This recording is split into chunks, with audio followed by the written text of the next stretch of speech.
días, bienvenidos y bienvenidas a Sin Fronteras. ¿Quién vive en Nicaragua? Gente que no vende patria. Hoy es lunes 14 de noviembre de 2022. Con Byron Baltodano y Carlos José Hurtado cuando son las 6 de la mañana con 29 minutos. Sin Fronteras, la revista con William Griggs Vivado. En la primerísima 91.7 y 105.3 FM.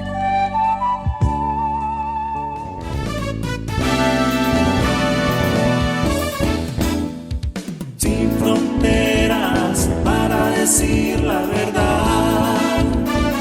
Sin fronteras, trabajar, avanzar, combatir, vencer. Sin fronteras.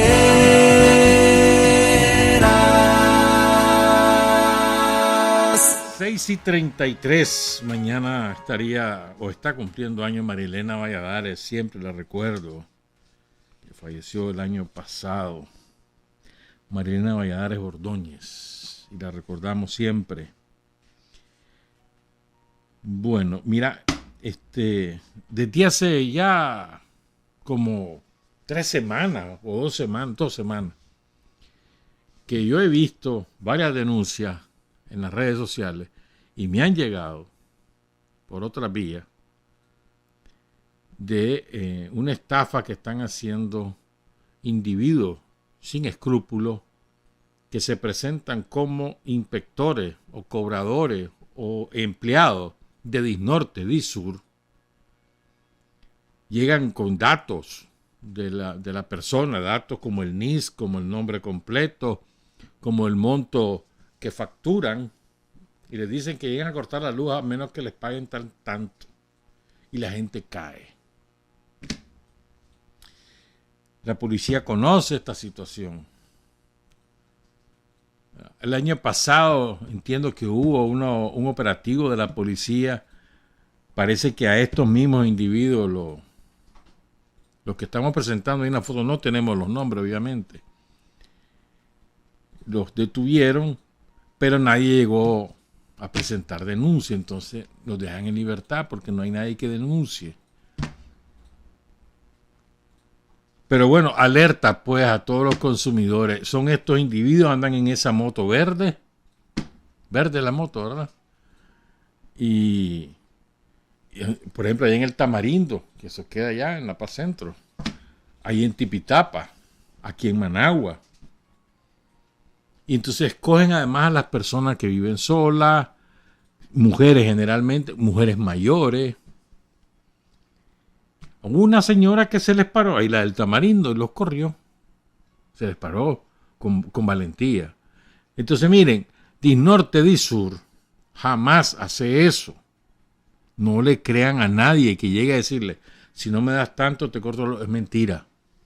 Córranlo. Échenle los perros, busquen vecinos, lo que sea. Son estafadores. 1, 2. Si ellos tienen esos datos es porque hay complicidad en Disnorte, Disur. Hay algún empleado ahí que es cómplice de esos delincuentes. Y 3, ojalá que la policía ponga atención y que los vuelva a echar presos. Que la gente tenga la valentía de irlos a denunciar, no les va a pasar nada. Esto es una banda de estafadores. Como viene Navidad, a una pobre viejita ahí en Tipitapa, 3.500 pesos le arrancaron. Eso es grosería. No, hombre. Llevan más de 3 años haciendo eso. Entonces, a Disnorte, Disur, 4, les conviene averiguar esto y más, hacer su investigación interna. Porque desprestigia a la empresa. ¿Qué dice la gente? Los de Disnorte me hicieron eso. No dicen son ladrones, dicen Disnorte, Disur. No dicen son delincuentes, dicen la empresa. Entonces a la empresa le conviene limpiar su imagen y además hacer su investigación interna. No es posible que estos andan incluso con un carnet de la empresa. Por eso es que la gente a veces cae. ¿Cómo no van a saber?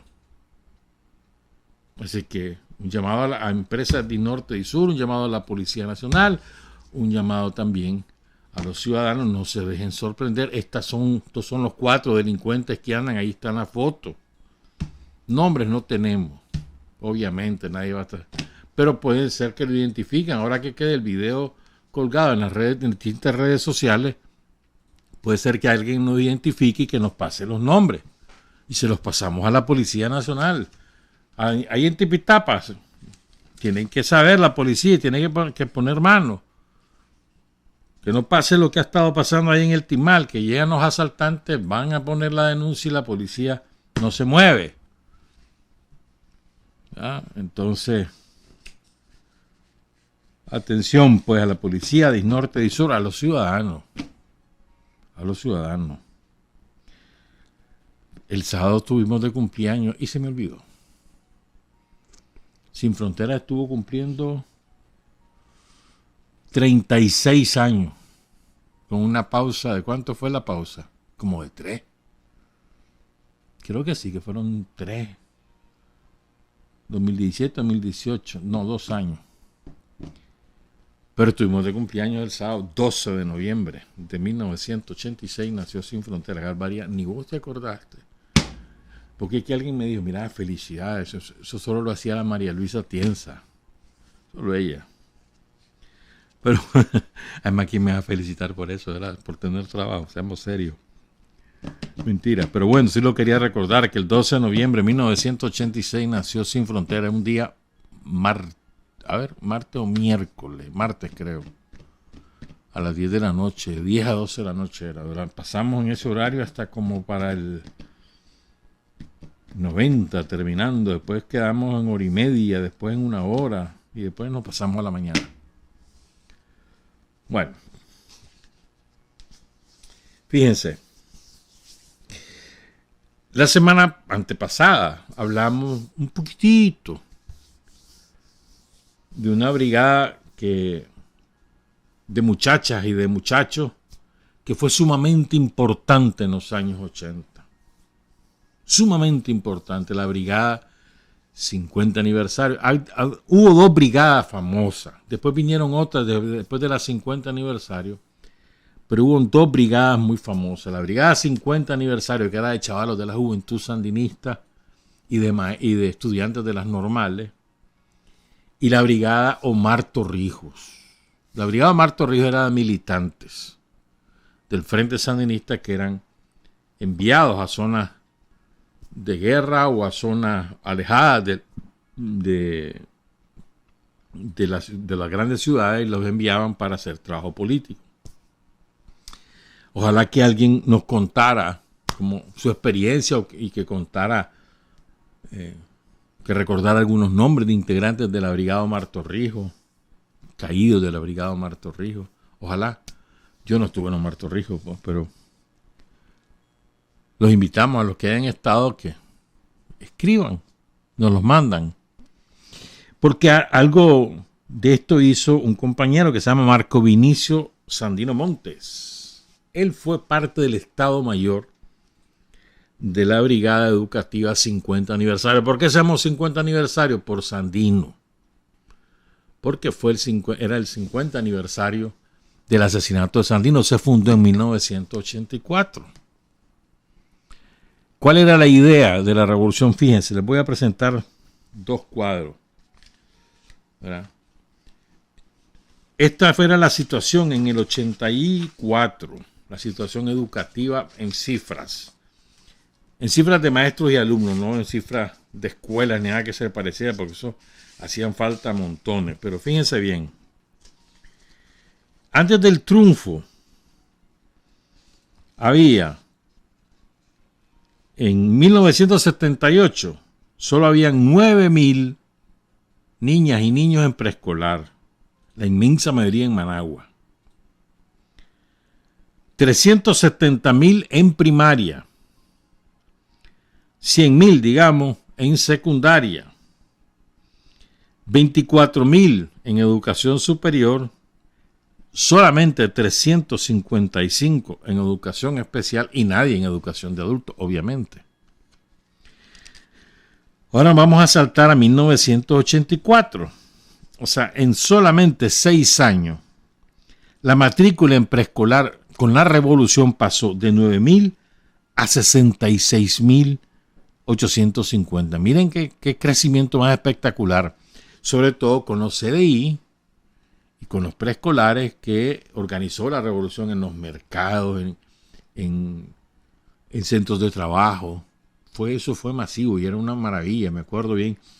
Tengo aquí metido en la jupa el CDI del mercado Roberto Güembe. Era una maravilla. Llenito pasaba ese CDI.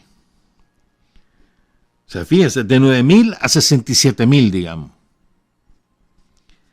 En educación primaria pasamos de 370.000 a 640.000. Casi el doble. En primaria. En solamente, repito, 6 años. En educación media, es decir, en secundaria, pasamos de 99.000 a 186.000, más del doble. Secundaria. Y después les cuento algo más. En educación superior, o sea, las universidades, porque no había educación técnica superior, excepto el Manuel Olivares, eso era todo. Pasamos de 24.000 a 41.000. No llegamos al 100% de crecimiento. En educación especial, es decir, para niños sordos, niños ciegos o niños con alguna discapacidad mental, pasamos o con alguna mal congénito, 355 niños que se atendían en el 78, pasamos a 2.800. Exponencial el crecimiento. Y en educación de adultos, que no había nadie, después de la alfabetización llegamos en 1984 a tener en la primaria acelerada a 195.000. Eso en cuanto a alumnos. Ahora veamos a maestros. Maestro, en educación preescolar, en 1978 no había ninguno especializado en eso. En el 84, 1.701. En educación primaria había 9.986 maestros de primaria y maestras. La revolución lo logró subir en el 84 a 18.000 maestras y maestros. O sea, más del doble, o casi el doble, perdón. En educación media, o sea, secundaria, de 2.720 maestros y maestras, pasamos a 6.014 maestras y maestros de secundaria. Fíjate bien, casi más del doble. En educación superior no había datos disponibles del 78, ya teníamos 1.750 profesores y catedráticos universitarios en el 84. En educación especial, que no había ninguno especializado, ya teníamos 204 en el 84. ¿Qué quiero decir con esto? Había una inversión, y el interés público, el interés político, era la educación. Y esto lo prueba. Y eso era considerado por la contrarrevolución, es decir, por Estados Unidos, eso era considerado un factor que causaba enemistad. Ya, qué estúpido. Para los yanquis, que los sandinistas estuvieran educando gente, eso era comunismo. De veras, así era. Pregúntenle a cuántos maestros no fueron asesinados, o los brigadistas de la alfabetización asesinados, por andar enseñando a leer y escribir, o por andar enseñando a niños y niñas de primaria y secundaria. Su delito era enseñar, como tantísimos médicos, enfermeras, técnicos de la salud asesinados por andar atendiendo la salud de los campesinos. Factor de enemistad, de considerarte blanco de guerra, era ser educador. ¿Verdad? Otro dato. ¿Verdad? Teníamos en el 84 39 alumnos de preescolar por maestro, muy alto. 35 alumnos de primaria por maestro, 31 alumnos de secundaria por maestro, 14 alumnos de educación especial por maestro, 24 alumnos de educación superior por maestro y 8 alumnos de la educación de adultos por maestro. Pero estos datos, que son así de fríos, no incluyen a todavía miles de nicaragüenses que no habían ingresado al sistema escolar porque no teníamos capacidad, ni teníamos sitio, escuela, ni teníamos docentes. Entonces urgía la formación de docentes, sobre todo para trasladarse al campo. Y en el campo restaurar el derecho a la educación de los campesinos. No había maestros. Entonces, con ese objetivo, la revolución decide, ¿verdad?, convocar a los muchachos de cuarto año, quinto año, de las normales, que no estaban en los últimos años para graduarse de maestros, y a muchachos ya bachilleres de la Juventud Sandinista, para enviarlos a Cuba a formarse como maestros, en cursos intensivos. Al retornar iban a ser destinados a las zonas rurales. Y convocaron gente de todos los departamentos, no solo de Managua, León, Masaya, Río, Granada, Jinotega, Matagalpa, Chinandega, de todos lados. La idea era formar 4,000. Pero se lograron formar 1,500. Está sonando un teléfono. 1,500 muchachas y muchachos que los mandaron a Cuba. ¿Verdad? Entonces, la idea era, formando estos maestros, destinarlos al sector rural y ayudar a sacar del analfabetismo, a terminar de sacarlos, a darles una educación sostenida a los que ya se habían alfabetizado y a incorporar sobre todo a los niños y las niñas al sistema escolar. Porque no estaban en la escuela. O sea, realmente esta cantidad que les acabo de decir, 635,000 en educación primaria, todavía no alcanzaba la totalidad de los niños y niñas que debían estar en primaria. ¿Estamos claros? ¿Verdad? Y esta brigada fue sumamente importante por dos razones. Por sus resultados, digamos, académicos, por decirlo de alguna manera, por sus resultados políticos y por el sacrificio de un montón de chavalas y de chavalos que los mataron por ser educadores, los torturaron por ser educadores, los secuestraron por ser educadores y que todos ellos, los mártires, los héroes y también los chavalos y chavalas que anduvieron ahí,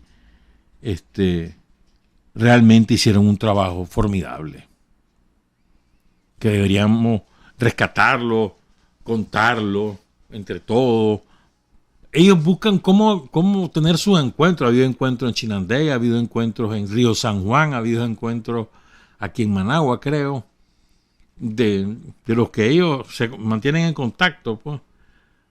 Pero fueron 1,500 e iban a ser, porque la idea era llegar hasta 4,000. Entonces, nos cuenta Marco Vinicio Sandino que la organización empezó desde mediados del año 83. ¿Verdad? Ahí empieza la idea y a comenzar a organizar. Y además, este es un detalle importante que aporta Marco Vinicio. Hay que recordar esto, mano. Cuba nos dio miles de maestros. Vinieron no solamente a ayudarnos en la alfabetización, en la formación de los brigadistas y también participaron en la coordinación de las acciones en el territorio, sino que después mandaron a miles a trabajar en las zonas rurales porque no había maestros. ¿Verdad? ¿Y qué es lo que pasa? ¿Por qué está ese sonido?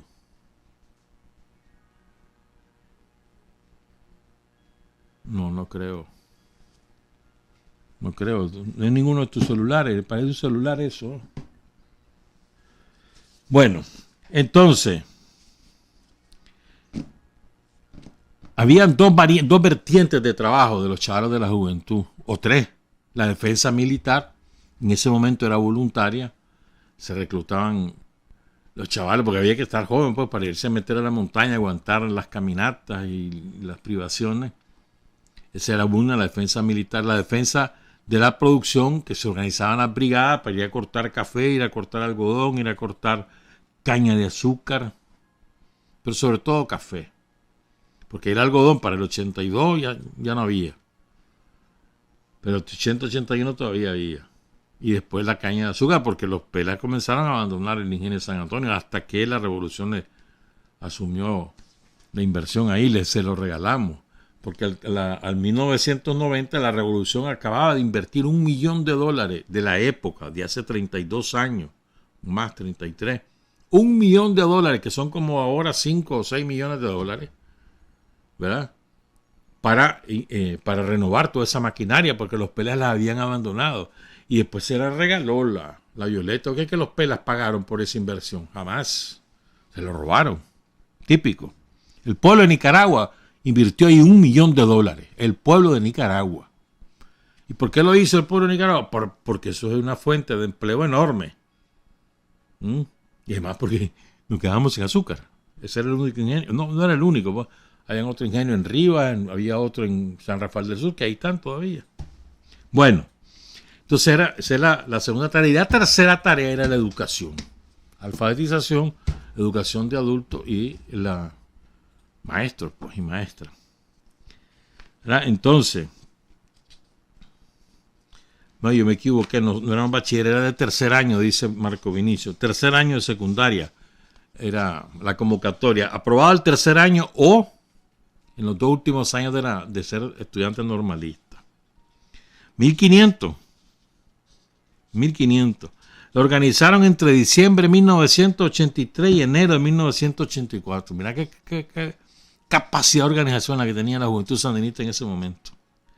El Estado Mayor estaba integrado por su jefe, que era Mario Noguera, este es el Chele Noguera, supongo. Y Notegano, creo que él es. Salvador Chamorro Mejía, que ya falleció, y Marco Vinicio Sandino Monte. Entonces, este Estado Mayor dirige la brigada desde su fundación hasta diciembre del 84. En el año 85, Noguera y Chamorro pasan a otras misiones y queda como jefe del Estado Mayor de la brigada Belisario Dávila, y el tercer miembro era Omar Flores Bravo. Esto era atendido desde el Viceministerio de Educación por Hernán Sotelo, que era viceministro, rango de viceministro. Fíjate, en los batallones de la producción se organizaron 60 batallones. Esta es otra, es que son tantas cosas que hay que escribir y recordar, ¿verdad? 60 batallones, 20,000 chavalas y chavalos se metieron a los batallones de la producción. 20,000. Digo, es como ahora hablar, teníamos 3 millones y piquito de habitantes, hoy tenemos 6 millones y pico. Es como hablar de 40,000 ahora. 20,000 chavalos en 60 batallones. Salvajada. Pero bueno, recuerden entonces, para los contras, ser maestro, ser educador, era causa o susceptible de ser un blanco enemigo. Por lo tanto, de que lo asesinaran. La contra no toleraba la educación. Estados Unidos no tolera la educación. Entonces, fíjense, Cuba, mira lo que hizo Cuba, la Cuba de Fidel. Cuba acoge a los 1,500 hipotes de ambos sexos y los manda a 8 escuelas normales. 8. Escuelas pedagógicas le llaman los cubanos. A Guantánamo, la escuela Raúl Gómez García. A Santiago de Cuba, la escuela Fran País. A Ciego de Ávila, siempre me acuerdo de Fran País porque fue un líder que cayó en Santiago de Cuba. Me acuerdo del hospital Fran País también. A Ciego de Ávila, a la escuela Josué País García. Ahí mismo en Ciego de Ávila, otra escuela, la Rafael Morales Morón. No, Rafael Morales, en Morón, Ciego de Ávila, era esta escuela. En Camagüey, la Enrique José Barona. En Colón, en Matanza, la escuela Roberto Coco Pereda. Creo que es Peredo, pero bueno. En Matanzas, la escuela René Fraga, y en Habana del Este, en Cojimar, la escuela José Martí. Esas eran las 8 escuelas, entonces lo distribuían todo el chavalero. Yo creo, no sé si el 100%, pero yo te aseguro que más del 90% de esos 1.500 chavalos jamás se había montado en un avión, menos que conociera otro país. Y se van los chavalos a formarse como maestras y maestros. Les enseñaron matemática, español, pedagogía, psicología, metodología de la enseñanza de las matemáticas, metodología de la enseñanza del español. Mira qué bonito. Metodología de la enseñanza de las ciencias naturales, metodología de la enseñanza de las ciencias sociales, estudio de la realidad nacional y práctica en la escuela anexa. Fíjate bien. O sea, le enseñaban la materia y además le enseñaban cómo enseñar. Las dos cosas. Entonces, además de profesoras y profesores cubanos,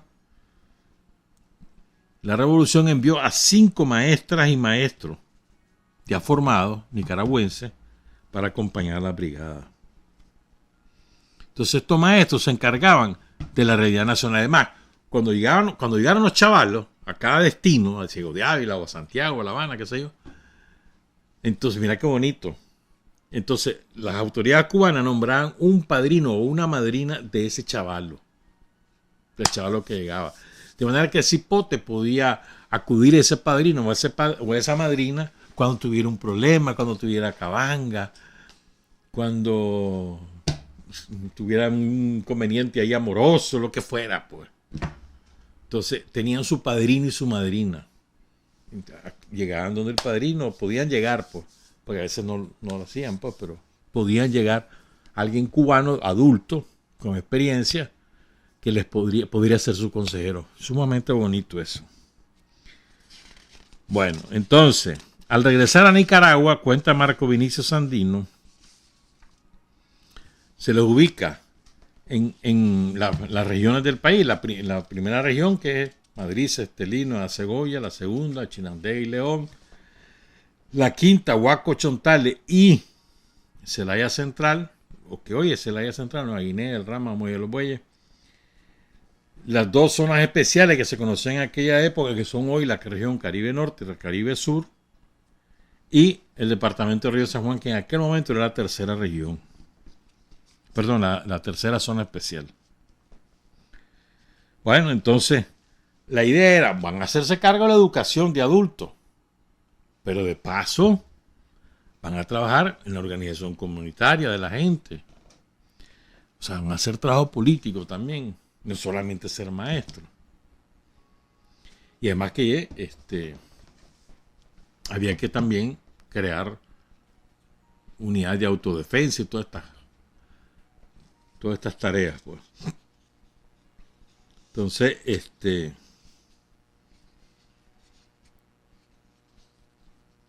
la Contra los identifica como objetivo y empieza a matar. Tenemos una lista preliminar de muchachas y de muchachos caídos, solamente los nombres, y no tenemos todos los nombres, porque estamos apostando a la memoria, nos decía Marco Vinicio. Nosotros encontramos 2 nombres más, además de los que Marco Vinicio nos envió. Ellos son Juan José Bejarano Alvarado. Creo que tenemos una foto ahí. Él fue torturado y, como siempre, la Contra lo degüella. Oscar Danilo Urbina Vallejos, asesinado en Nueva Guinea. Ana Joaquina Vélez Lugo. De ella tenemos una foto donde están varias chavalas ahí, están en Cuba, y 3 de ellas fueron asesinadas por la Contra. Ana Joaquina Vélez Lugo, asesinada en el Cuá. Sandra Erecna Cajina Gaitán, asesinada en el Cuá.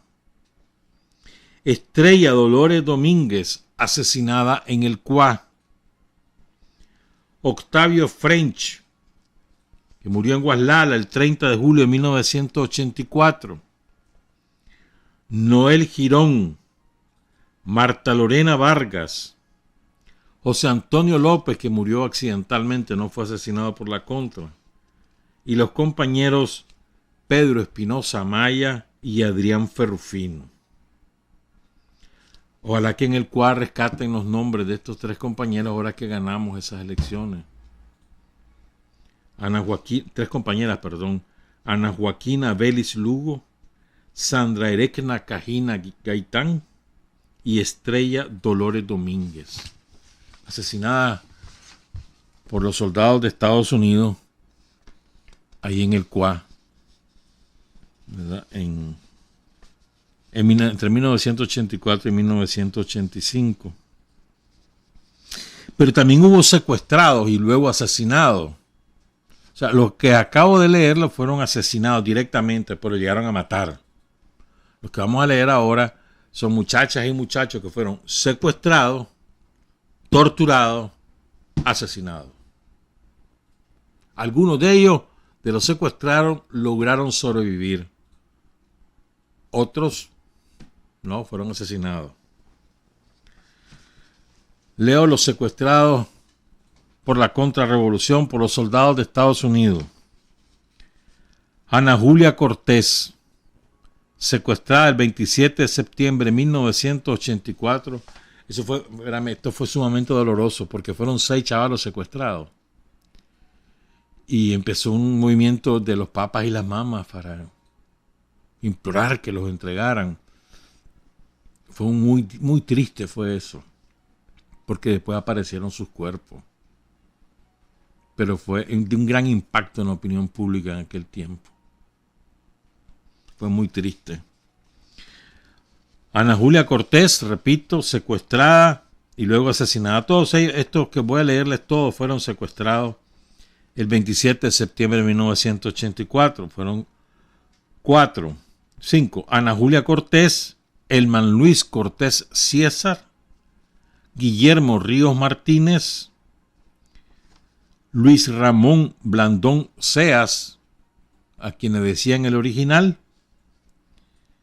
Esos fueron los compañeros secuestrados el 27 de septiembre de 1984. María Mercedes Chamorro Morales la secuestran en Bocaicito el 5 de octubre de 1984. María Mercedes Rivas Obregón fue secuestrada con los compañeros asesinados el 27 de septiembre de 1984. Perea pudo escaparse y regresó a Nicaragua varios meses después, en el 85. Y luego esta compañera es una tragedia espantosa, pues, porque Maritza Cubillo Molina, esta muchacha fue secuestrada en el 84, regresó a Nicaragua, pero poco tiempo después se suicidó. ¿Se imaginan los horrores que esta pobre chavala sufrió? Es una mártir, una heroína. Pero nos falta recuperar nombres de muchachas y de muchachos caídos en la Brigada 50 aniversario, de manera que a quien tenga más nombres, por favor, los suministra.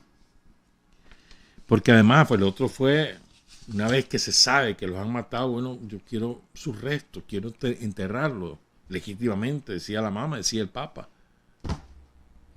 Y esa fue una lucha también. 2 veces se reunieron con Daniel, según recuerda Marco Vinicio. Y en aquella época los apoyó mucho el doctor León Terdosia. Este era un gran compañero. Murió hace muchos años, León Terdosia, fundador de la Comisión de Derechos Humanos dentro de la Cancillería.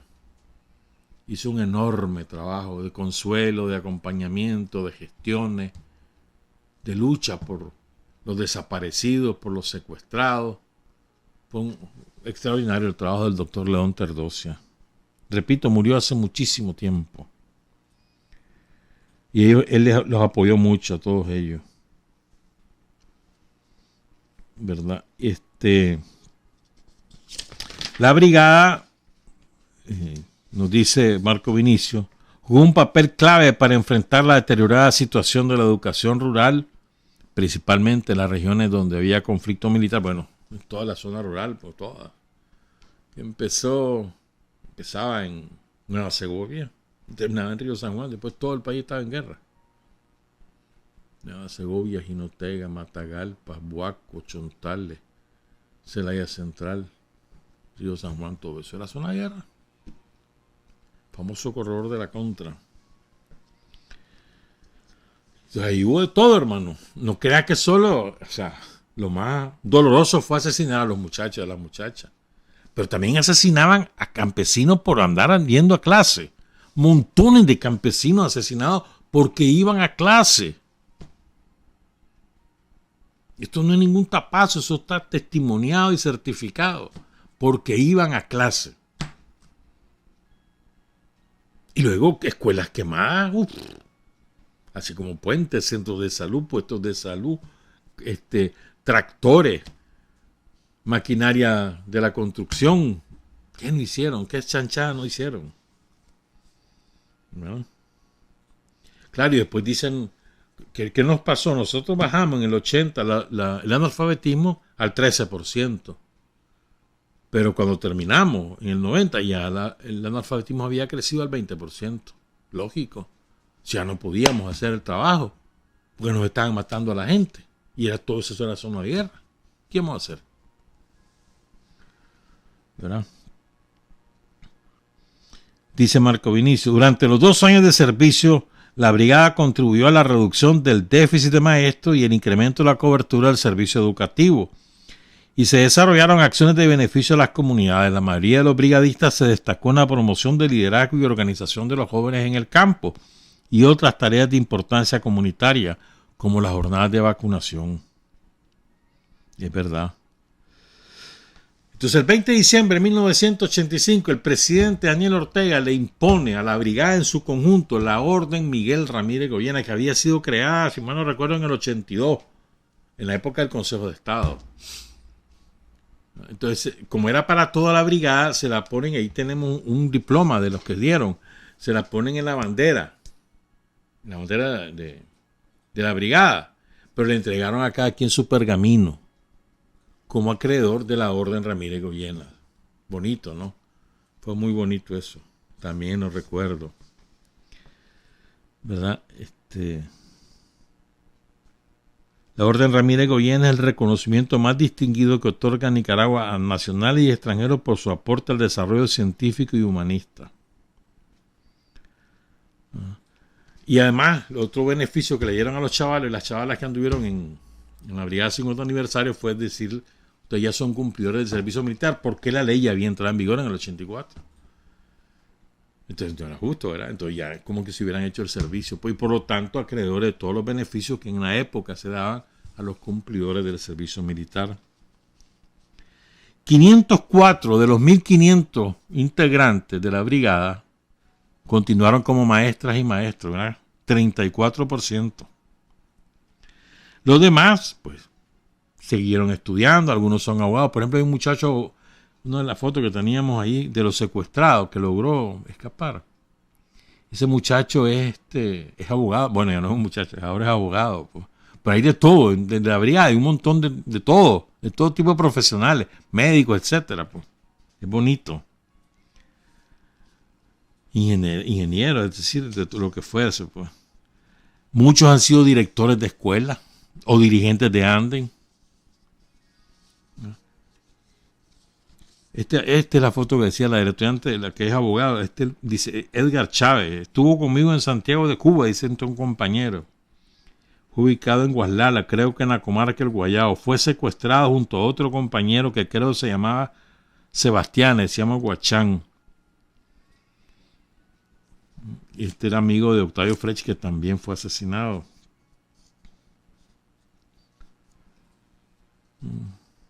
Los secuestró en la comunidad de Puerto Viejo, allá en Guaslala. Luis Blandón Cejas era de Tipitapa, secuestrado junto a Ana Julia Cortés Domínguez, que era de Villa Libertad, en Chontales. Todos ellos estudiaron en la Franpaí de Santiago de Cuba. Entonces tengo aquí una lista, más de 100 tengo, pero son 1.500. ¿Cuándo encontramos esa lista? Pero sí les quiero leer esos nombres. Porque, a ver, son gente que puchica, ¿qué pidieron a cambio? Nada, hermano. Los mandaron a Cuba, los formaron, los trajeron a Nicaragua, van para el monte. Para el monte vamos. No van solo de maestros, van ahí también a organizar. Pues vamos a organizar. Y así fue. Sin ningún tipo de andar, como hacen algunos ahora. Ay, que me vas a dar viático, me vas a dar libre los fines de semana. No, este chavalero nada. Dedicado con alma, cuerpo y corazón, hermano. A educar. Es lindo, lindísima la experiencia. Muy sacrificada.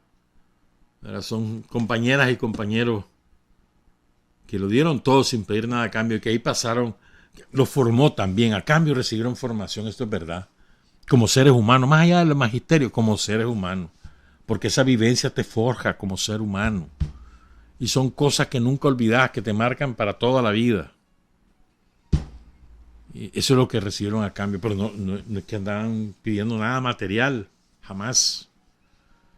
Por eso me parece que son admirables. Ojalá que también después tengamos alguien que, de los compañeros o compañeras que nos oye, que escriba lo de la brigada Omar Torrijos, que era diferente. Hay algunos compañeros de esta brigada que lógicamente, esto hace ya casi 40 años, son 38 años, que han fallecido, lógicamente, pues, por distintas dolencias, o incluso en accidentes y cosas así. Quiero empezar con los fallecidos primero. Arlen Argüello, que creo que falleció en el 2014. Germán Poveda, Marcos Solaris y Mario Zacarías Velázquez. Ellos ya fallecieron. Pero ahora vamos con los nombres de... Bueno, creemos que aún viven. Y yo no puedo certificar al 100%. Son listas que recabamos y que nos enviaron. Alba Montoya, Ana Lucía Centeno, Ana María Huete Canales, Ángela Cajina, Aurelena Vallecillo García, Auralila Maltés, Aida Arbizú, Azucena Vado González, Blanca Estela Aguilera Rodríguez, Bolívar Sandino. Este muchacho, bueno, este compañero, ya no son muchachos, hombre. Bolívar es el que ha estado promoviendo las páginas de la brigada en Facebook. Hay 2 o 3 páginas. Y él busca fotos, testimonios y promueven encuentros bonitos. Bolívar Sandino. Carlos Vindel, Carmen Navarrete, Celina del Carmen Espinosa Gómez, Connie Membreño, Cristina Gazo, Daniel Alfaro, Daniel Palacios, Dora Elena Méndez Gaitán, Eduardo Cáceres, Eduardo Martín Díaz, Edwin Solórzano, Elba Danelia Obando Chávez, Elías Morales, Elsa Vivas, Estela Campos Chávez, Flor Fitoria Telles, Francisco Castillo, Freddy Alberto Tapia Canda, Jimena González, Glenda Paguagua, Gregorio Sosa Blandón, Guadalupe Carrión, Idalia Palacios, Ivette Largaespada Hernández, Jacinto Cárdenas, Joaquín Pavón, Johan Talavera, Jorge Agustín Gutiérrez, José Francisco Velázquez, creo que es de León, José Jesús Vega Ruiz, Josefa Murillo Dávila, Juana Silva, Juanita Gadea Idiáquez, Julio Alberto Cruz Rojas, Carla Suazo, Leonel Enrique Chávez, Lilian Chavarría, Lorna Membreño, Lucía Mendoza, Luis Carlos Landeros, Luisa Sandino, María Esther López López, María Esther Matus Robleto, María Teresa Moreno Vanegas, creo que es de Chichigalpa, Maribel Padilla, Mario Abarca, que creo que es de León, Mario Madrigal, Marisol Huete, Maritza Cano, Maritza García, Maritza Pérez, Maritza Talavera, Marta Lisset Baltodano, de Diriamba, Marta Lorena Zapata Ramírez, Marta Membreño, Mari Navarrete, Melba García Martínez, Mélida Rosa Carmona, Milvia Figueroa Espinosa, Mirna Rosales, Nora González Castro, Omar Cano, Óscar Madrigal, Osman Gutiérrez, Pedro Antonio González Balmaceda, Pedro Espinosa Amaya, Perla López, Ricardo Gutiérrez, Roger Benito Acevedo, saludos Roger Benito, Rosario Flores, Sara González, Sonia Andino, Teresa Moreno, Víctor Duarte, Víctor Ponce Silva, Vidal Antonio Pérez Araica, Yadira Castillo, Yadira del Carmen Vázquez García y Selmira Blandón. Son poquitos, pero bueno, quería por lo menos que conozcamos algunos nombres de estas compañeras y estos compañeros, que fue muy abnegada su dedicación al magisterio en aquella época. Muchos de ellos siguieron siendo maestras y maestros y son ejemplares, pues. No hay que olvidar ese aporte que ellos hicieron. Saludos a todos y felicidades. Son las 7:18, volvemos. Hay hombres que luchan un día y son buenos. Hay hombres que luchan un año y son mejores. Pero hay hombres que luchan toda la vida. Esos son los imprescindibles. 7 de la mañana con 21 minutos. La semana pasada, creo que fue, no hombre, la antepasada, yo le decía que les quería hablar de dos crímenes que ha cometido, o que han cometido los servicios de inteligencia de Estados Unidos contra gente incómoda, contra el poder. Dos crímenes que se conoce, quién sabe cuántos son, este año, que además está documentado. Ustedes pueden googlear estos nombres y van a encontrar la información. Y lo quiero contar para contribuir a desmitificar eso de que los yanquis y el mundo capitalista occidental son los campeones en la libertad de expresión, en la defensa de la libertad de las ideas. Es mentira. Es una mentira absoluta. Es más, es fácilmente demostrable. Solo te voy a citar un solo caso que es bastante conocido. El de Julian Assange, el periodista australiano que ya lleva casi 10 años detenido por el delito de haber revelado información de cómo nos manipulan, de todas las mentiras que hay, de todos los crímenes de guerra cometidos en Irak, cometidos en muchos otros lugares. Ese fue su gran delito, divulgar información que resultaba comprometedora para los intereses de los yanquis y de sus aliados europeos, que se han quedado callados además, que no defienden la libertad de expresión ni defienden a un periodista como es Julian Assange, que fue entregado a la autoridad británica por el traidor de Lenín Moreno, que ojalá se pudra en gusanera, vivo, sí, que se pudra por todas las barbaridades que hizo. Pero bueno, entonces este es el caso de Julian Assange, pero ahora les voy a contar dos casos más. El primero es de un periodista que no crean que es de un medio digital o un medio alternativo, un medio digital marginal o un medio alternativo de la comunicación tradicional. No. Un reportero de ABC News, que es de la... Hay tres grandes cadenas tradicionales, después se sumó una más, pero las tradicionales, la CBS, la ABC y la NBC, que se disputaban hasta hace 20 años las teleaudiencias, ¿no? CBS, NBC, ABC.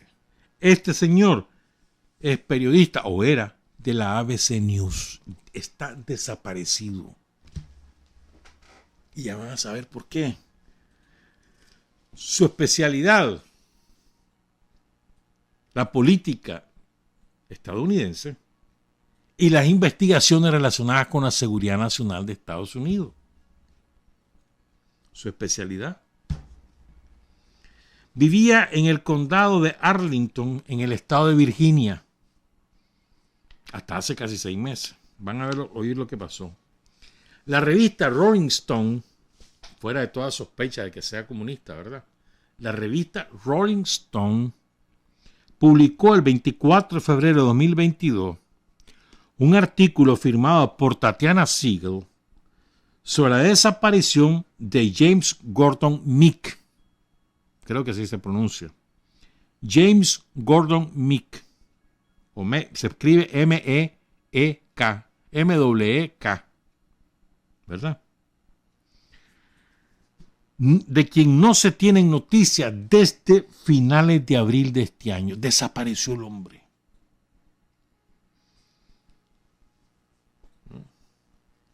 En el Congreso de Estados Unidos, James Gordon Meek fue consejero senior, o sea, principal consejero, sobre lucha antiterrorista ante la Comisión de Seguridad de la Patria de la Cámara de Representantes.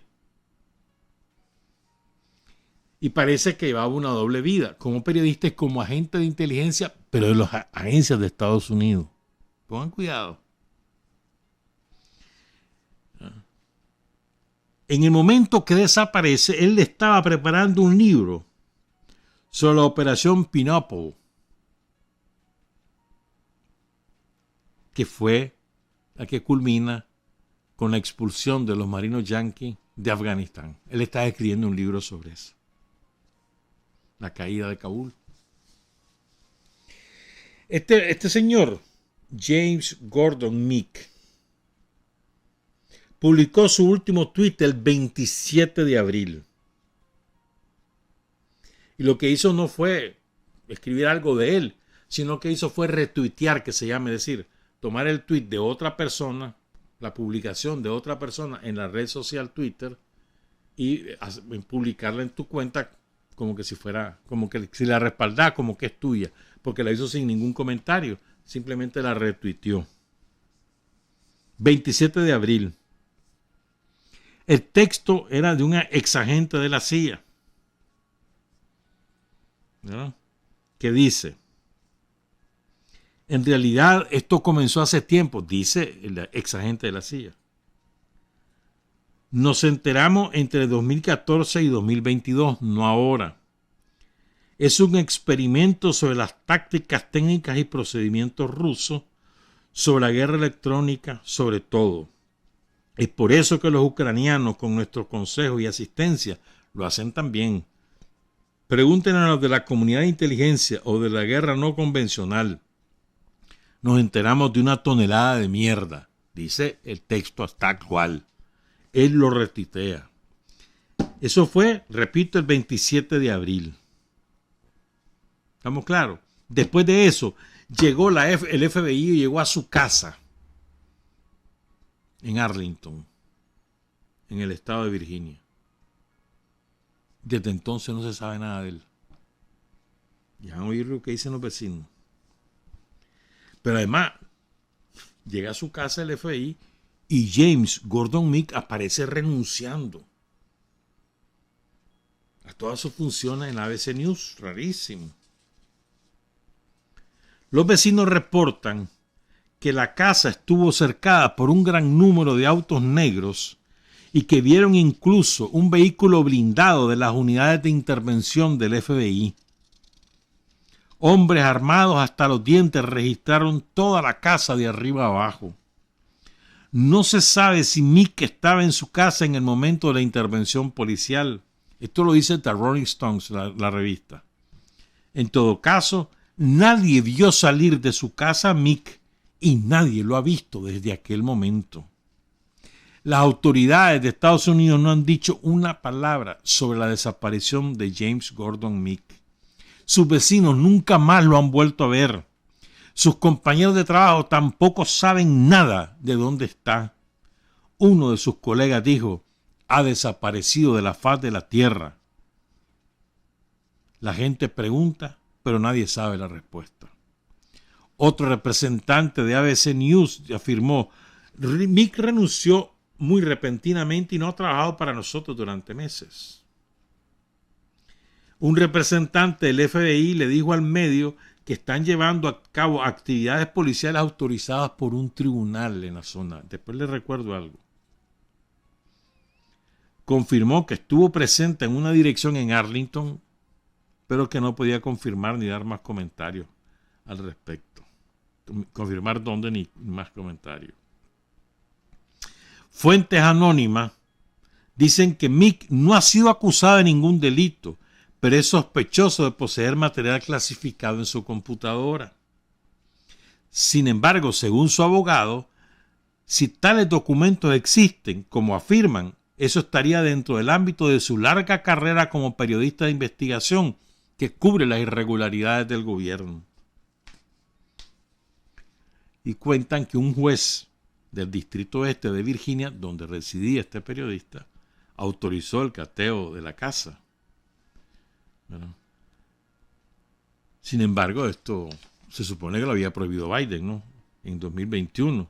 Prohibía a los fiscales federales incautar documentos de las periodistas sin la aprobación de la fiscal general adjunta, de la fiscal de todo Estados Unidos, que se llama Lisa Monaco. De acuerdo con Rolling Stone, observadores independientes creen que la redada fue una de las primeras, y muy posiblemente la primera, que se realizó contra un periodista desde que se decretó la medida. Este hombre, James Gordon Meek, es productor de un aclamado documental que se llama 3212 no redactado, basado en una investigación que hizo él en 2017 sobre cómo el Pentágono encubrió la muerte de militares estadounidenses durante una operación militar en Nigeria, que a menudo estuvo envuelta en un misterio. Entonces él hizo una investigación, reveló que el gobierno de Estados Unidos había ocultado la muerte de soldados yanquis. El gobierno de Estados Unidos de Obama y después de Obama, y de Trump, ocultaron lo que había pasado. Entonces él hizo un documental. Dice que algunos colegas de Gordon Meek, tienen la impresión que este hombre sirvió en el ejército en algún momento, porque hay una foto que él tenía donde él está en un desierto, y los que están alrededor de Mick tienen los rostros desvanecidos para que no identificar quiénes eran. En 2013, la ABC News anunció que creaba una nueva unidad de investigación encabezada por Gordon Meek. 2013. Y lo describían en aquel momento, cuando anunciaron la creación de esta unidad, como asesor principal de la lucha contra el terrorismo, como investigador del Comité de Seguridad Nacional de la Cámara de Representantes, luchando contra algunas de las principales amenazas de Estados Unidos, incluyendo el atentado en el Maratón de Boston de 2013, que dejó 3 muertos y más de 260 heridos. Desaparecido el hombre. ¿Qué ocurre? Que la ley patriota, que le llaman los yanquis, le permite a las autoridades federales meter preso a cualquiera y jamás informarle a nadie, ni a la familia, ni a nadie, si lo tiene preso. O sea, no informarle que si lo tiene preso o no, no decir nada, menos que esa persona tenga derecho a un abogado, tampoco tiene derecho a un juicio, y es indefinida su detención. Eso es lo que le están aplicando a James Gordon Meek. Libertad de prensa. Bueno. Pero hay otro caso. Este es más reciente. Y a este lo quieren encubrir como accidental. Este es de un chavalito. Se llama Nicolás Mushegian. Este era un pequeño genio de la informática. Genio. ¿Verdad? Y publicó un tweet a finales de octubre y pocos días después apareció muerto en una playa en Puerto Rico. Dice la policía que no hay señales de que haya sido asesinado, que no hay muerte extraña, que tal vez se suicidó. Ya van a oír a ustedes cómo esto es medio raro. Medio no, totalmente raro. ¿Verdad? Se supone que murió detrás del hospital Ashford, ahí en Puerto Rico. Pero dice el portal Crypto News que su muerte se dio en extrañas circunstancias. Ocurrió el 28 de octubre. Este muchacho tenía 29 años. Se supone que lo arrastró la corriente. Dice que es una playa peligrosa. Ajá, vale pues. Es una playa peligrosa. Hay un montón de rótulos que dicen que es peligrosa. Y van a decir que el chaval ahí se metió. Entonces, ahora salen con el cuento de que es suicidio. Ajá, dale pues. Entonces, esto fue el 29 de octubre. Que aparece el cuerpo, ¿verdad? No, el 28 de octubre, perdón. Y ese mismo día, antes de desaparecer misteriosamente, él publicó un mensaje en su cuenta de Twitter acusando a la CIA y al Servicio Secreto de Israel, el Mossad, horas antes que muriera o que lo mataran. Y el tweet dice lo siguiente: la CIA y el Mossad y la élite pedófila manejan una red en Puerto Rico y otras islas caribeñas para chantajear a la gente por tráfico sexual. Me van a incriminar con un portátil que dio mi exnovia, que era una espía. Me van a torturar hasta la muerte. Él publicó eso en la mañanita. En la tarde estaba muerto. ¿Le creemos que fue suicidio o que se ahogó? A principios de septiembre había publicado otro tweet y puso: tengo tres posibles futuros, dice. El primero, me suicida la CIA. Ya te lo dije, ¿verdad? El segundo, me causan daño cerebral y me ponen al servicio de la CIA. Estado activo con daño cerebral de la CIA. Y el tercero, la peor pesadilla de las personas que me jodieron hasta ahora. Estoy seguro de que esas son las dos únicas opciones. O sea, él estaba seguro o que lo mataban o que lo esclavizaban. Septiembre. Él fue uno de los fundadores de ese portal de Crypto News. Él se especializaba en criptomonedas. Pero era un genio, 29 años, era un genio. Había hecho una fortuna además. Entonces, uno de los cofundadores, que se llama Andy Milenius, cofundadores de MarkDAO, escribió un Twitter el día que confirmaron que estaba muerto. Oigan qué interesante lo que publica. Nicolai tenía razón otra vez. Siempre estaré inspirado por su feroz compromiso con la verdad, incluso cuando otros aún no lo entiendan. Descansa en paz, Nicolai. ¿Qué más querés? ¿Qué más querés? O sea, un chaval que misteriosamente aparece ahogado después de publicar un tuit contra el Mossad y contra la CIA. Me vas a decir que eso es casualidad. Ya más un mes y medio antes de aparecer muerto le había dicho que le podían pasar solo dos cosas: o que lo mataban por suicidio o que lo esclavizaban. Solo tenía esos dos escenarios posibles. Y lo mataron. Y quiero repetir el tweet de su colega, de su amigo, Andy Milenius, que lo publicó al día siguiente que estaba confirmado que el cadáver que había aparecido ahí en una playa en Puerto Rico era de él. Porque de todas las palabras tristes de la lengua, la pluma, las más tristes son estas. Nicolai tenía razón otra vez. Siempre estaré inspirado por su feroz compromiso con la verdad, incluso cuando otros aún no lo entiendan. Descansa en paz, Nicolai. ¿Está claro? Bueno. Después nos creemos los cuentos. Entonces lo pasa con aquel periodista famosísimo, Gary Webb, asesinado por haber revelado todo el escándalo del Contragate, del Irán Gate. O sea, cuando el gobierno de Estados Unidos, el Poder Ejecutivo, queda prohibido darle ayuda militar a la Contra, entonces lo que hizo fue una operación de droga. vendía droga con el dinero que obtenía. El Estado de Estados Unidos compraba armas y después las armas se las daba a la contra. Involucrada Abrams y otros personeros. El periodista que lo descubrió, que trabaja en un diario de California, lo mataron. Hay varias películas sobre eso.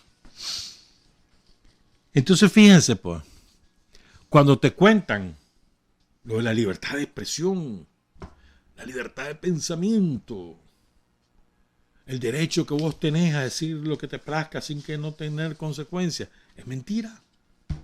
Es mentira. Ahí en España, por ejemplo, en el Gran Reino Español, ahí hay cantantes presos por canciones que han compuesto contra el maldito ese rey.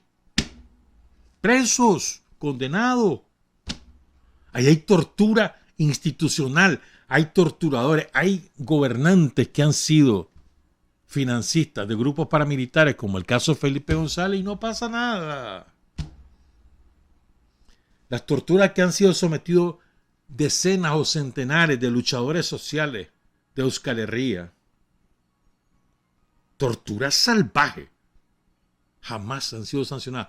Están reconocidas incluso por los tribunales europeos y jamás se han castigado a los responsables. Y después los meten presos, los condenan, les montan 50 años, no sé cuántos años, y para hacerle más daño, para castigarlos aún más, los mandan a prisiones que quedan a 1.500 kilómetros de distancia donde vive la familia para que no los visite nadie. Ha sido horrible, ¿eh? Eso pasa. Esa es la democracia española, y entre otras barbaridades, ¿verdad? Entonces, fíjense, escribía un día de estos en el diario Granma, son las 7:42, la periodista Karima Oliva Bello, algo que me parece que describe sumamente con mucha, ¿cómo te dijera yo? Muy bien hecho, pues. Escribe en Granma lo siguiente, son 3 parrafitos. El relato es uno. Las redes sociales digitales constituyen un entorno abierto y plural, donde todos podemos expresarnos libremente y consumar los mejores valores al formar comunidad. Las capacidades de emprender, conectarnos, participar, comunicar nuestra visión del mundo se vuelven ilimitadas. La democracia liberal finalmente encontró el instrumento ideal para producir la plaza pública libre, sobre la cual teorizara Habermas, ahora en una variante digital. ¡Es mentira! Lo cierto es que Meta, Facebook y otras redes sociales son territorio privado.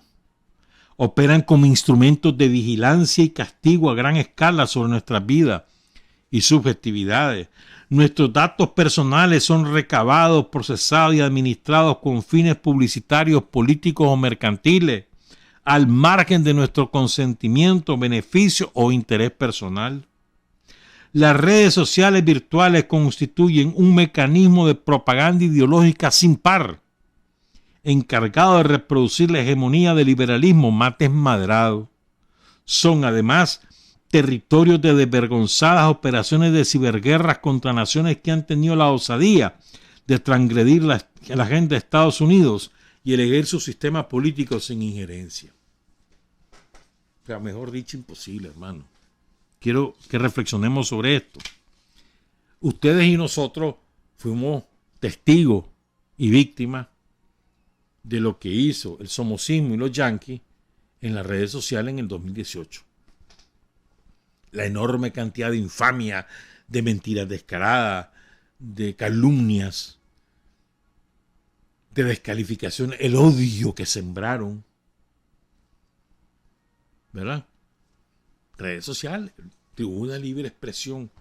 Y sin embargo, los sandinistas fueron censurados. Y siguen siendo censurados por ser sandinistas. Publican algo contra los yanquis o contra el sionismo, son censurados. Y eso ocurre todos los días. Ustedes no me van a dejar mentir. ¿Cuántos de los sandinistas que nos están escuchando han sido censurados, callados por 3 días, una semana, un mes? por ser sandinistas, por difundir ideas sandinistas o ideas antiimperialistas. ¿Verdad? En cambio, los que difunden el odio jamás son censurados. Y se nos olvida que cómo será de cierto que Facebook es un instrumento de los servicios de inteligencia de Estados Unidos, que sus principales jerarcas en las posiciones clave son agentes de la inteligencia de Estados Unidos, de distintas agencias. Agentes activos o exagentes, o agentes que han sido comisionados, les dan permisos sin goce de salario para que vayan a trabajar ahí con propósitos de inteligencia, es decir, de espionaje.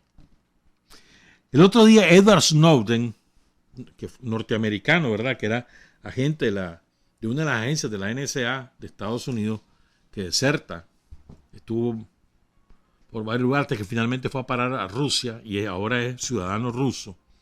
Edward Snowden adelantó lo siguiente: en 5 años, dice Snowden, Meta, Facebook, WhatsApp, Messenger, ¿cuál es la otra que es de ellos? YouTube también es de ellos, ¿no? ¿Verdad?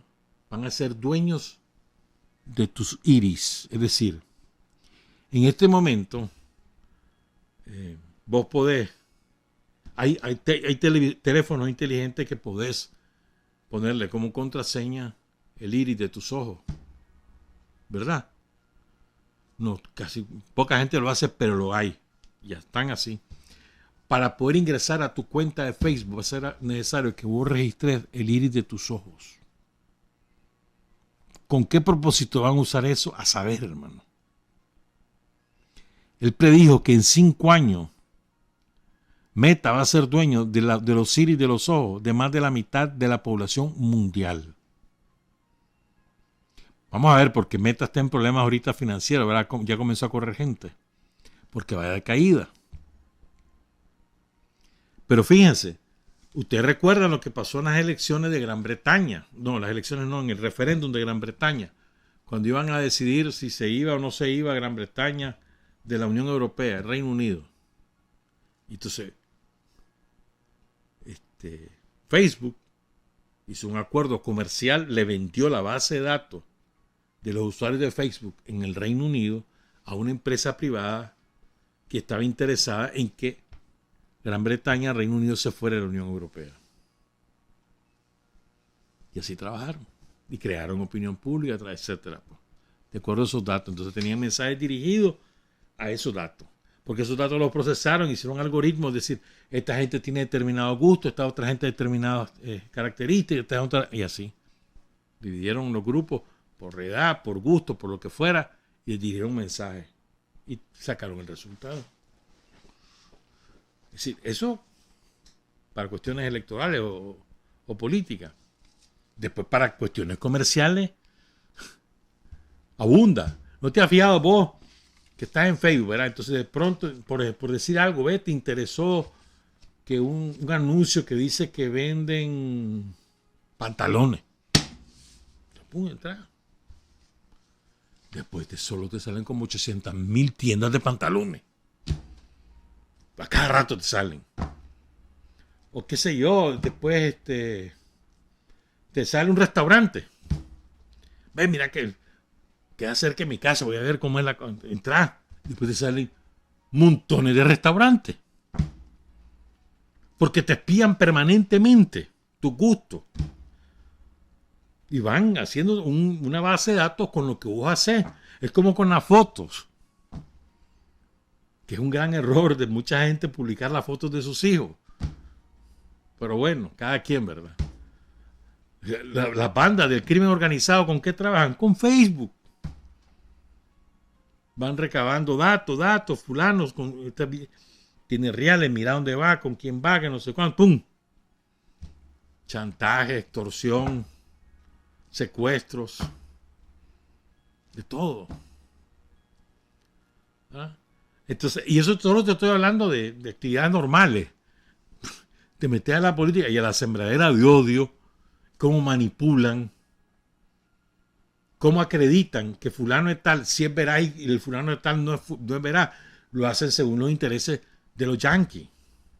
Lo hacen en todas las redes. Instagram es la otra de Facebook. ¿No? Entonces, digo, tenemos que dejar de ser ingenuos. Y dejamos de ser ingenuos y comencemos a usar las redes según nuestros intereses. Es así de sencillo, pues. A ventilar lo menos posible tus gustos personales, familiares, y utilizarlo como una plaza pública, ¿vale? Pues, vámonos a la lucha de ideas. La lucha de ideas no es únicamente en las redes sociales, pero pasa por las redes sociales. Esa es mi opinión. La lucha ideológica no es solamente en las redes sociales, pero pasa por las redes sociales. Incluye las redes sociales. La más importante para mí, persona a persona. ¿Ya? Entonces, ahora,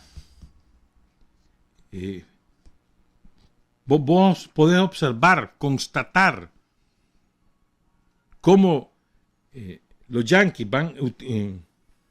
utilizan las redes sociales para dirigir tu pensamiento, tu manera de ver las cosas en determinada dirección. ¿Lo querés ver con claridad? La guerra en Ucrania, la operación de Rusia en Ucrania.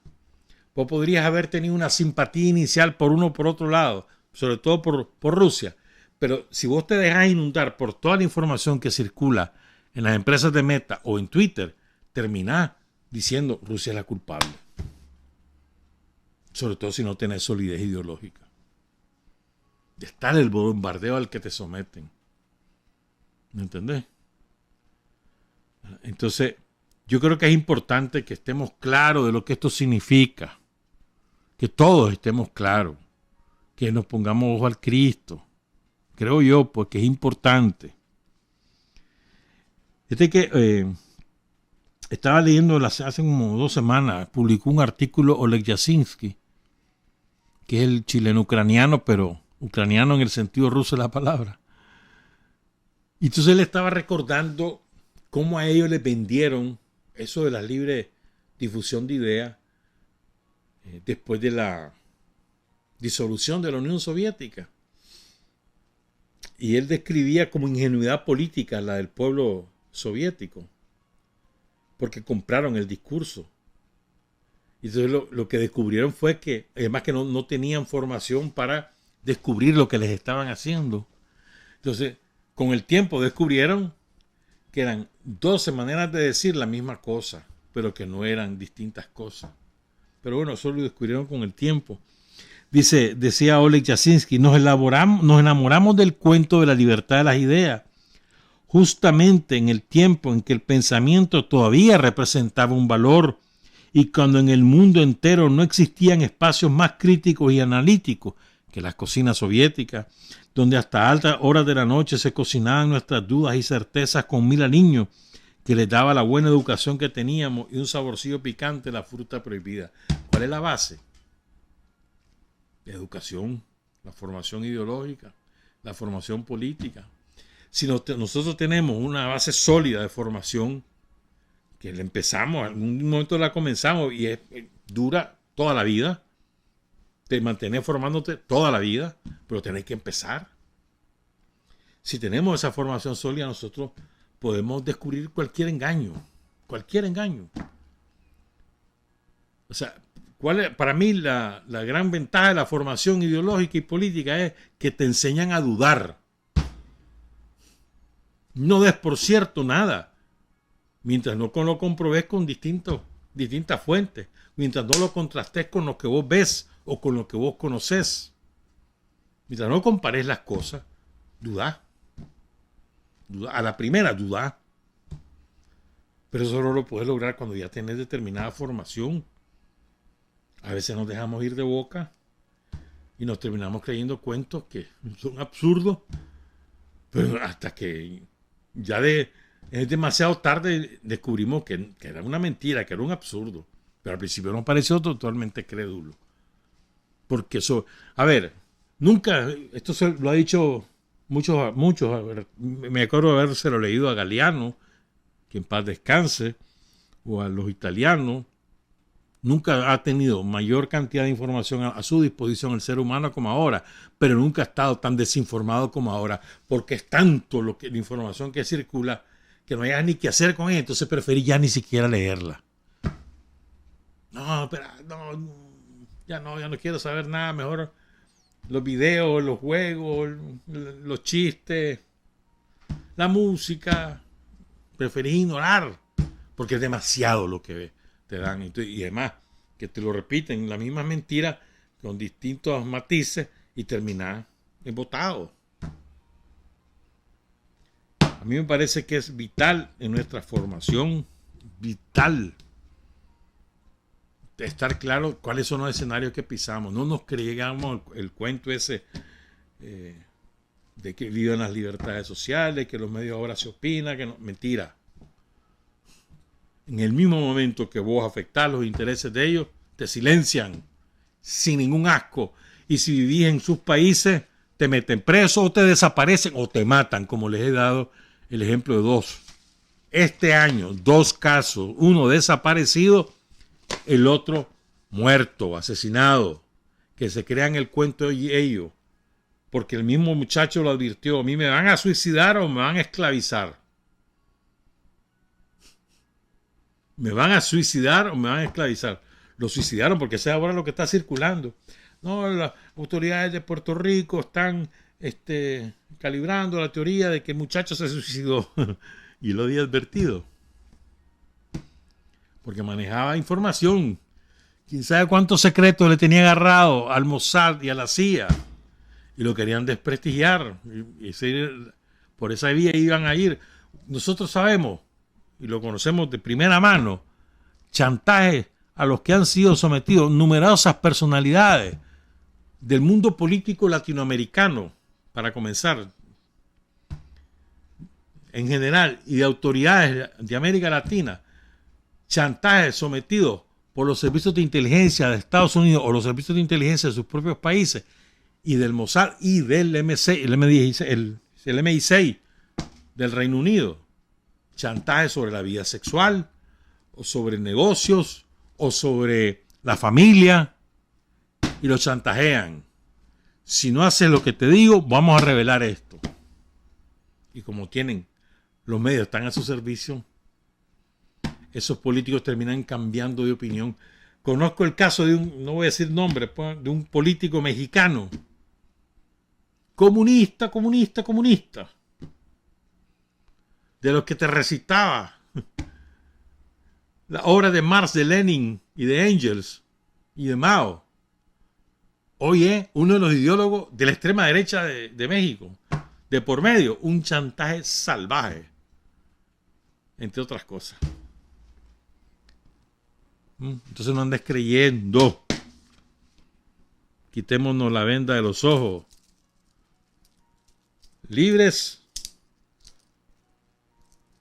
en la medida que también tu nación es libre. Por eso yo siempre he dicho, nosotros somos los que gozamos de mayor libertad en el mundo. Son las 7:58.